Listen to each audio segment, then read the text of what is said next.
LG OLED TV, colores perfectos, imagen perfecta, presenta. La Procuraduría General de la Nación denunció ante el Ministerio Público a la Superintendencia de Telecomunicaciones por no entregar información sobre los contratos con la televisión abierta. Ese es el tema de la noche. Participe con la etiqueta SF Monopolio TV. A continuación la nota con esta información.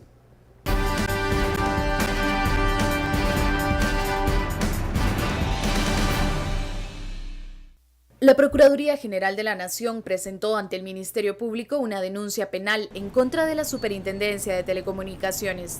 En ella señalan que desde junio de 2016 se les solicitó los documentos por medio de los cuales el Estado dio en usufructo los canales de televisión 3, 7, 11 y 13 al Grupo Albavisión, específicamente el firmado en el año 2012. La Procuraduría explica que en 2 ocasiones se les dio prórroga, pero los documentos nunca fueron presentados. Al respecto, la Superintendencia de Telecomunicaciones indica que ellos han otorgado absolutamente todos los documentos que en dicha institución se encuentran. El requerimiento de estos documentos surge a partir de que en 2016 el Ministerio Público y la CICIG expusieron 2 casos de corrupción. Por un lado, el caso TCQ, en el que el usufructo fue otorgado bajo millonarios sobornos. Por el otro, cooptación del Estado, en el que los representantes de los canales 3 y 7 fueron señalados de haber otorgado financiamiento ilícito al Partido Patriota, el cual posteriormente los benefició con contratos de pauta gubernamental. Investigar la ausencia de los documentos de usufructo a estos canales de televisión se encuentra ahora en manos del Ministerio Público, específicamente en la Fiscalía de Delitos Administrativos. LG OLED TV, colores perfectos, imagen perfecta, presentó. Bienvenidos a Sin Filtro Noche de Jueves. El tema y el hashtag es SF Monopolio TV.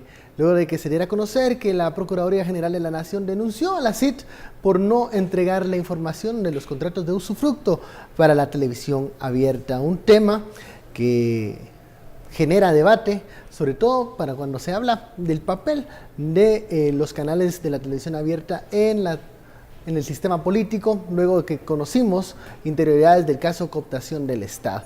Bueno, ya sabe, usted puede enviar sus comentarios y opiniones con el hashtag SF Monopolio TV. Damos la bienvenida a nuestros analistas, Estuardo Zapeta, Daniel Herring. Muy buenas noches. Buenas noches. Bueno, comenzamos con este tema de la denuncia, algo que se esperaba, algo que muchos querían que se apresurara. Desde el momento que llegó Anabel Amorfin a la PGN, ella anunció una revisión de los contratos y del usufructo a la televisión abierta. Pasó el tiempo, solicitaron la información. La CIT entregó la información que tenía, PGN dice que no es toda la documentación que necesitan y bueno, ahora esta denuncia, ¿qué consecuencias puede tener y qué debate se abre con lo que realizó la Procuraduría General de la Nación? Estuardo, vamos con Estuardo. Bueno, aquí tenemos nosotros un cuestionamiento que va en varios contextos. Primero miremos el contexto de los canales de la televisión abierta. Como en todo caso fueron dados en una concesión de bastante largo, 25 años de la concesión. Luego, la relación entre los canales de la televisión abierta y los partidos políticos para ganar las elecciones. Los mismos candidatos siempre se ufanaban en decir que era más segura ganar la elección porque ya habían ido a Miami a hablar con Ángel, ¿verdad? Se le llamaba el ángel, sarcásticamente el ángel de la democracia, porque en teoría a través de los medios de su propiedad o de su usufructo, como usufructuario, él ponía y quitaba presidentes, no solamente canales de televisión, sino también estaciones de radio, ¿verdad? Luego, en cooptación del Estado viene la persona que firma en estos casos, que es la esposa de Ángel González. La señora Alba Lorenzana. Alba Lorenzana, ¿verdad? Y, bueno, de ahí el nombre Albavisión, por ejemplo, ¿verdad? Pero ella es prófuga de la justicia en estos momentos, y es este mismo caso. Pero el caso que la lleva a ella a huir de la justicia y no enfrentarla es que, por ejemplo, durante la campaña se piden o se gastan, no sé, 18 millones durante la campaña del partido político Partido Patriota y luego el Partido Patriota ya en el gobierno les da que casi 240 más otros. Y ahí pues son cientos de millones en publicidad por, en teoría, por ejemplo, hacer manuales y cosas así. De hecho, la misma jefe del Ministerio Público dijo que cuando ellos, como Ministerio Público, pidieron los manuales y pidieron todo, por lo cual se había pagado esas grandes cantidades de millones, no le pudieron presentar, pero ni ahora una copia. Esta denuncia va a permitir revisar los contratos, porque hasta este momento lo que presenta la Procuraduría General de la Nación es una denuncia y que esta llega solo por no entregar información. Claro, esta llega a la Fiscalía de Delitos Administrativos. Correcto. O sea, lo que van a investigar es dónde están los documentos, dónde están los contratos originales que no entregó la CIT y que exige la PGN. Luego vendría el segundo paso, revisar que estos contratos no sean, digamos, dañinos o lesivos a los intereses del Estado. Y aquí se abre un debate de ver qué sucedió en el 2012 con la ley de telecomunicaciones, en donde mencionaba Estuardo. Bueno, se dio una prórroga, una concesión demasiado generosa, según algunos, a los canales de la televisión abierta, y que hay que debatir el papel y si eso es algo que beneficia al Estado en su conjunto, Daniel. Bueno, no lo beneficia, lo perjudica clarísimamente. Yo creo que no podemos dejar de repetir, y esto es algo que algunos miembros de la audiencia considerarán que es un tanto espurio que se haga desde otro canal de televisión, pero sinceramente es imposible no decir todo el privilegio que ha tenido Ángel González de monopolizar durante mucho tiempo las señales abiertas de televisión, las fundamentales, las que llegan a prácticamente todo el mundo, y cómo ha conseguido a través de ese mecanismo un trato con el sistema político completamente, además de repugnante, políticamente dañino para la democracia guatemalteca. Yo creo que hay que repetirlo una y otra vez, y hacer que los actores que todavía sostienen a Ángel González, los actores institucionales que sostienen a Ángel González, pero también los actores económicos, patrocinadores que sostienen a Ángel González y ese imperio que consiguió de la vergüenza, entren en razón y que se empiecen a retirar de un barco que poco a poco, quizá en un ritmo mucho más lento del que uno se esperaba. Yo sí creía que después del caso cooptación iba a ser muchísimo más rápido, pero que poco a poco se le van a ir abriendo agujeros, y al final a mí me da la sensación de que todo esto tiene que ver con que en realidad la SIT sí está dando lo que tiene, pero lo que tiene no es suficiente.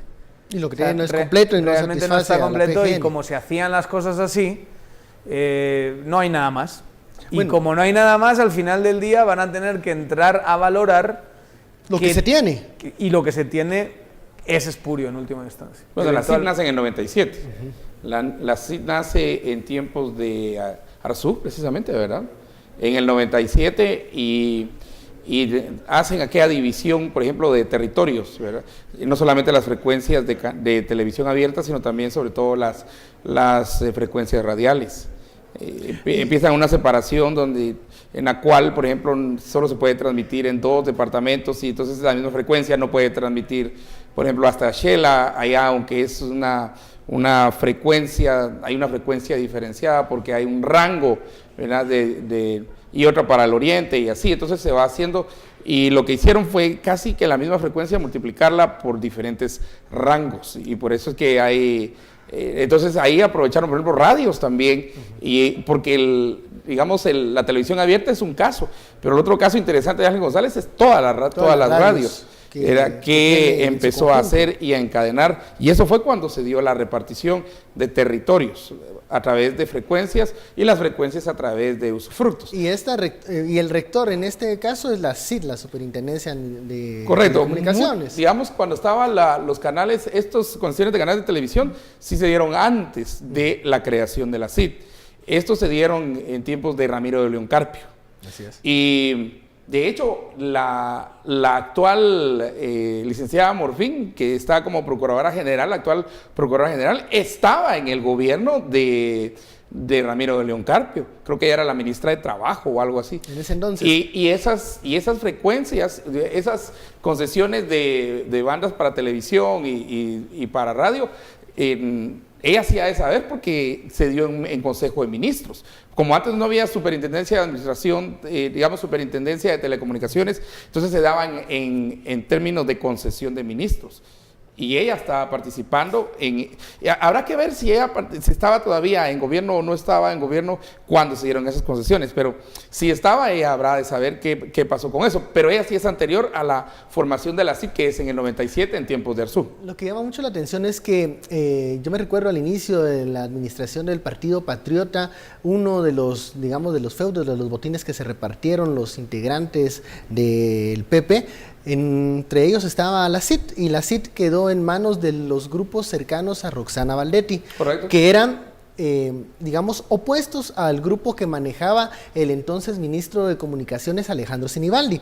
Por ello era que en el Congreso de la República muchas veces los diputados que eran cercanos a Sinibaldi citaban y fiscalizaban al superintendente de la CIT, porque era alguien que estaba ajeno al núcleo de Sinibaldi, pero muy cercano al de Roxana Valdetti. Cuando uno ya ve los detalles del caso cooptación del Estado, donde se benefició y se dio dinero a estas empresas de cartón, empresas fantasmas del Grupo Estrella, que eran de Roxana Valdetti, y ahí fue donde invirtieron, digamos, por así decirlo, los canales de la televisión abierta en esta financiación electoral ilícita, que luego dio como resultado concesiones de más de 200 millones de quetzales. Entonces también entendemos por qué había una, digamos, receptividad favorable de la CIT a los requerimientos de la televisión abierta, y sobre todo en el Congreso de la República cuando se norma, cuando se aprueba esta ley de telecomunicaciones, en donde, callada la boca, los diputados dieron estas prórrogas muy generosas que hoy por hoy, en tiempos de 2017, comenzamos a revisar, y muchos sectores preguntan, esto no está dejando ningún rédito al país, esto es un negocio demasiado bueno para un lado, pero no nos deja nada para el aparato gubernamental, el aparato estatal. Ahora, lo que yo pregunto es... el daño que hace. Porque el daño que hace es una intervención directa en un sistema electoral, por ejemplo. Y en el término de favores, en el término de espacios donados, o sea, como... de noticias falsas, de infomerciales, de información manejada directamente por los partidos políticos. Rabé salía de reportero, por favor. Y que puede, incluso a dedo, señalar a qué personaje público pueden o quieren destruir. Sí. Porque imagínate cuántos días pasó, por ejemplo, el caso Rosenberg, para poner un ejemplo. Nosotros ya llevábamos días hablando del caso Rosenberg, hasta que era inevitable que ellos ignoraran el caso Rosenberg. Y pues uno miraba a los otros de los canales y uno les decía, ¿en qué país viven, verdad? Pues todos estábamos hablando del caso Rosenberg, ellos estaban hablando de otras cosas. La manifestación de la plaza fue lo mismo también. Así fue. Ellos no cubrieron muchas de estas manifestaciones hasta que llegaban las manifestaciones grandes, y por ello muchos de los integrantes de la plaza, cuando veían a los equipos de los canales, pues los echaron. Habían roces, ¿no? Los echaron, sí, varios tuvimos que decirles, miren, no, primero, esto no es para eso. Segundo, decirle a los otros, miren, la gente está enojada con ustedes porque ustedes no han reportado. Y hasta ahora que lo quieren hacer, ya es como muy tarde. Entonces, además, la gente hacía la alianza entre gobierno corrupto del PP y canales de televisión abierta. Esa era la alianza que hacía realmente la plaza. Vamos a la primera pausa de la noche. Una pregunta que dejo en el aire es, ¿tiene el suficiente músculo político la procuradora Anabela Morfin para entrar a esta batalla contra los canales? Bueno, esa es la pregunta que dejo al aire. Vamos a la pausa. Regresamos a SF Monopolio TV.